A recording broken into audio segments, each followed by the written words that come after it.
Una vez finalizado el módulo 2 de este curso de litigio, tenemos que comprender como puntos conclusivos que toda persona defensora pública tiene que realizar un planeamiento efectivo y una estructuración efectiva que determine una efectivización de los derechos de la persona usuaria. ¿Esto cómo se logra? Se logra a través de un abordaje inicial de la persona usuaria, donde comprendamos cuáles son las pretensiones de la persona usuaria, qué es lo que desea, qué necesita para poder redireccionar esas necesidades y esas pretensiones en un proceso determinado o un redireccionamiento de servicios a otra entidad o a otra institución.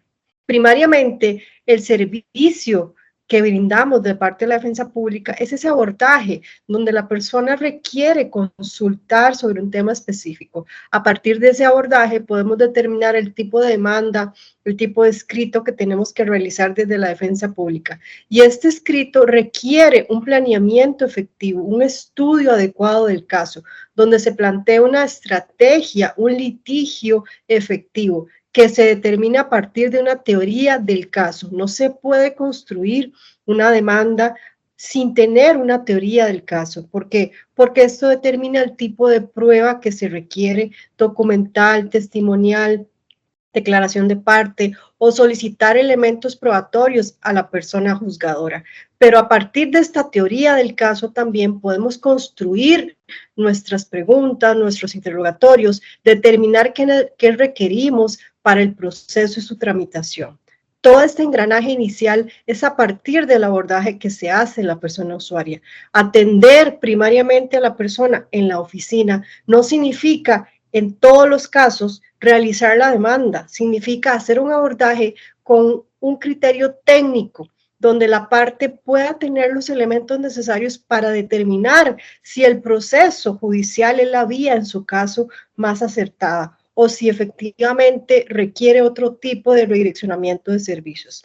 En el caso que la demanda y establecer un proceso judicial sea la vía efectiva en el caso concreto, pues tenemos que, como personas defensoras públicas, comprender que nuestro trabajo tiene que ser exhaustivo. Una demanda que se baste a sí misma conforme los requisitos establecidos y requerimientos del Código Procesal de Familia en el artículo 215 y 267 para efectos de los procesos de pensiones alimentarias en específico.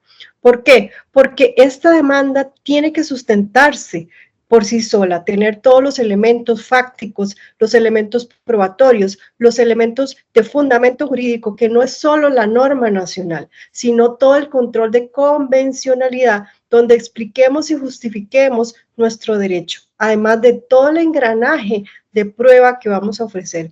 Y no menos importante, la pretensión. Tenemos que enfocarnos en qué es lo que se quiere y cuáles son las resultas que se quieren de este proceso. Todo esto implica un estudio exhaustivo, un abordaje efectivo de la persona usuaria.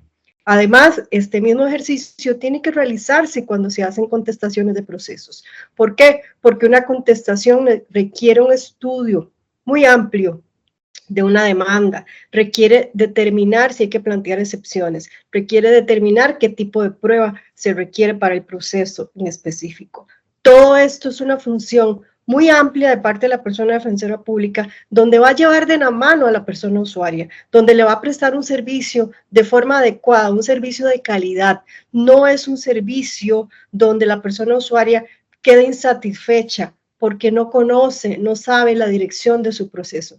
Por el contrario, la defensa pública, desde la mística de su trabajo, los valores y también desde su función, requiere brindarle a la persona usuaria ese servicio de calidad desde el momento mismo de la presentación de la demanda, desde el momento mismo que llega esta persona usuaria a nuestras oficinas.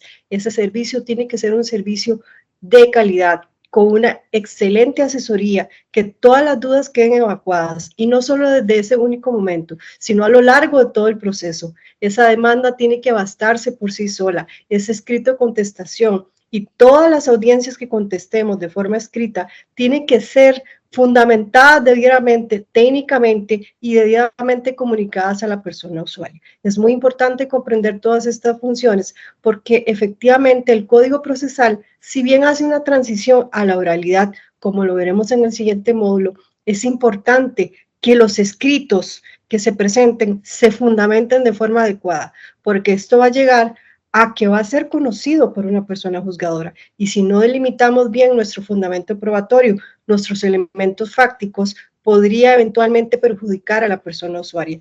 Por eso la función de la persona defensora pública es un estudio y un planteamiento adecuado de una teoría del caso para efectivizar los derechos de las personas en condiciones de vulnerabilidad que atendemos cada día en nuestras oficinas.